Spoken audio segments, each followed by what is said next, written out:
The tall flats blaze out as though some party in the keep at Elsinore, where the usurping king takes his rouse, and so on. There is something almost theatrical in the way the gauzy moon lights up the great swelling banks of ghostly cloud. They create a powerful backdrop to the navy night. The air bites shrewdly. It is very cold. But let's not get too serious about this. Let's go in and make a cup of tea and sit in an armchair and tell sad stories of the death of kings.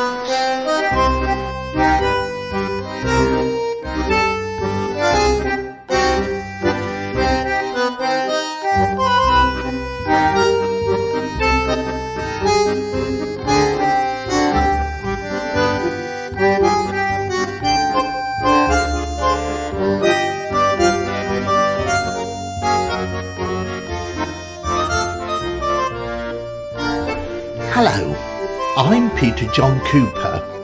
The entertainment industry is in a bit of a pickle these days.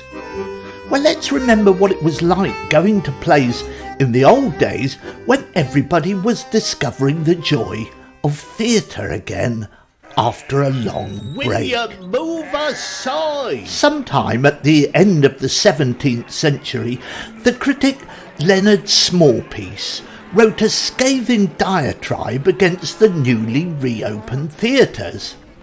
He described the drama as the offspring of prose and poetry, but a low, snivelling sort of storytelling, donning showy rags and prancing about, trying to catch the attention of the basest sorts of the populace. Sir. This is the king's He is highway. fulsome in his outpourings of bile. His grudge is as splenetic and puffed up with righteous indignation as any of today's internet trolls. We persuade an audience to spend an hour or two in company of rogues and mountebanks who might as soon cut their own throats as admit to their art. These dissemblers pretend to be kings and princes. They show themselves to be living in castles and airy palaces, and they seek to convince their guests that they are attending great matters of state, battles, secret love trysts, and are privy to plottings and all manner of knaveries. And just when we watchers are about to lose patience and cast the tawdry game aside, our cheats essay an even greater illusion, removing us at once to foreign lands and distant places. All this with a few yards of lath and canvas, some moth-eaten rags, several fireworks, and the power of words, such as might delight any dealer in enchantments or bewitcheries. Move aside! Move aside! I've got my flock coming through. Now just get out of the way. Words assembled with such care and contrivance that the watchers are unaware of how they are being directed. How we may think this man to be a truth speaker and this other one to be a liar. How of this woman we must take care because she poisons the ear of anyone she speaks to, even though she is beautiful and finely dressed. It is sham upon deceit, upon trickery, upon... I know not. Standing there and talking to yourself. It is suspected that this was not a mere Protestant religious fervour against the playhouses, but there was something more personal at play here. He seems to be annoyed by the very art that theatre uses.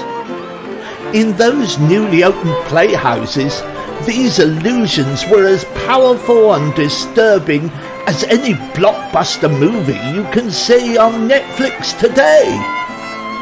That something so basic and mundane could be used to rouse strong emotions seems to him to be some sort of conspiracy with the devil to discomfort him. The playwright, the word mincer and turd polisher, is the most deceitful trickster of all.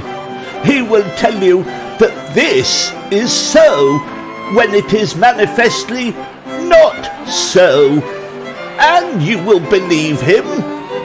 He is subtle because he will only show you what he wants you to see. Why does he want you to witness this meeting, this passing of secrets, and not another? Why does he build your hopes only to dash them and then raise them again? How does he engineer matters so that he asks you to consider a thing and then declares that there shall be a change of scene, or worse, an intermission, so that your asking is held back and can only be answered in another way at another time? Will you move aside? And so the illusion is to make we, the watchers, believe what we would not believe, and to divert attention away from the very trick itself. Oh, it's the most underhand sleight worthy of any card sharp. Now sit down. We are only shown what we are required to see for the sake of the game, even though we think it to be the whole world itself. Sit down, I can't get a good aim. And there follows the description of an incident which perhaps explains why he rails so heartily against playwrights in particular. I was attending at a play at the Dorset Gardens, which seemed to me of such inconsequence and weakness and so puffed up that I wished the whole company out of their misery and so drowned in the great stinking river at hand.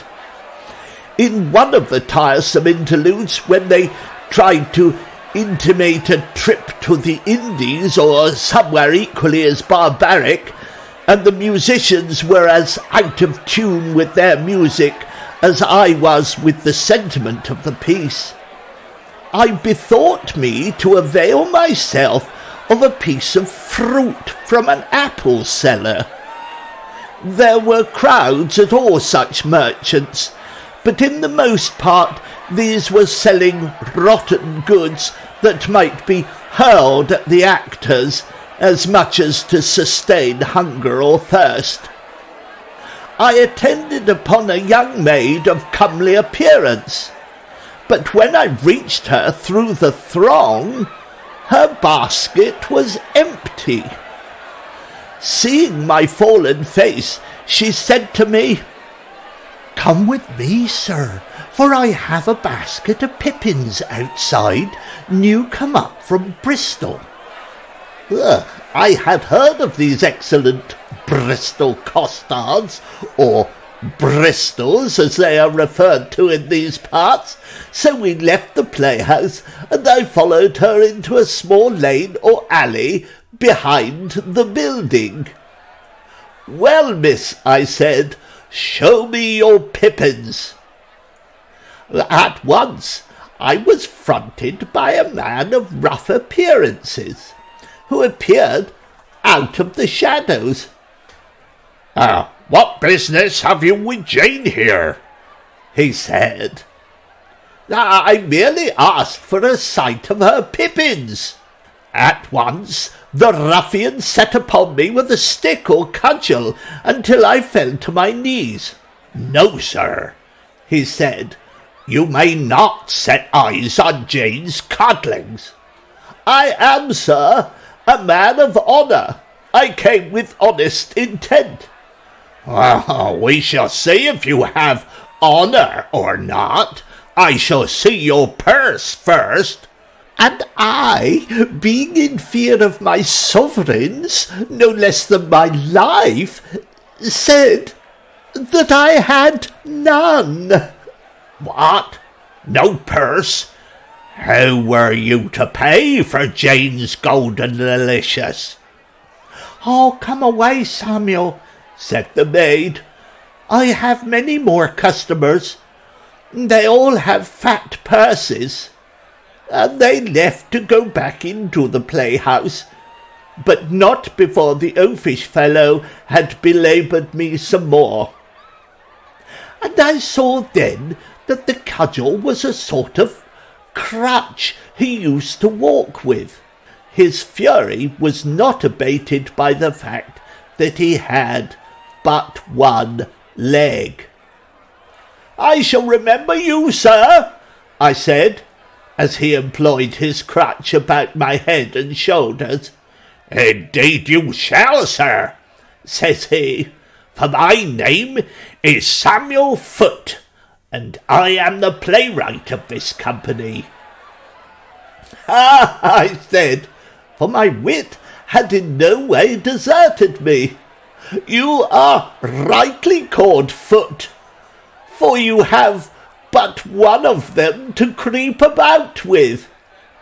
When I came sensible again, I felt very sore about the head and neck, but I was provided with not a little satisfaction when I discovered the purse still on my person.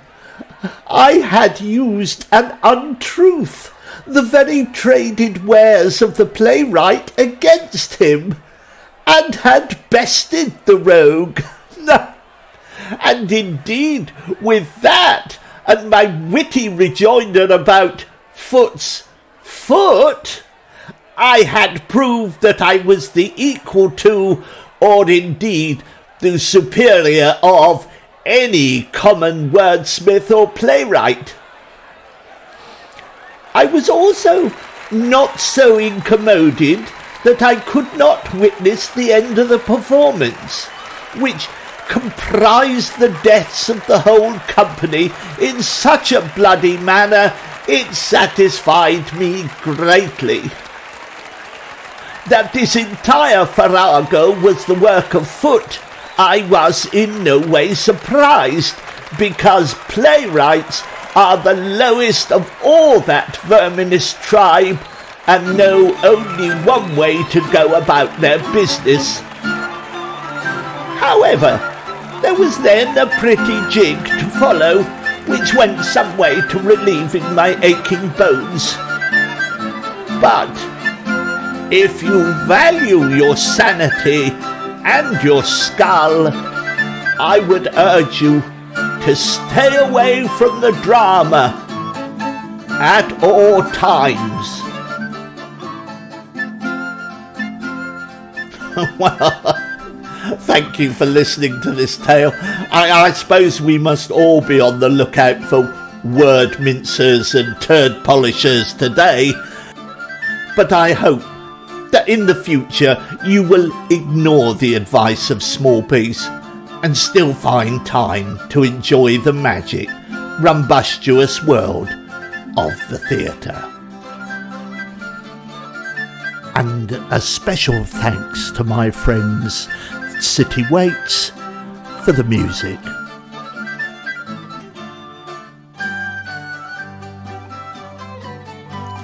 You may be interested to know that it takes me about 10 days to write, record, edit and upload each story. If you'd like to suggest a theme or topic that would fit with this strange clifftop world, please let me know on my podcast site, peterjohncooper.podbean.com, or leave a message on Facebook page Tales from the Cliff Edge. I'd be delighted to hear from you.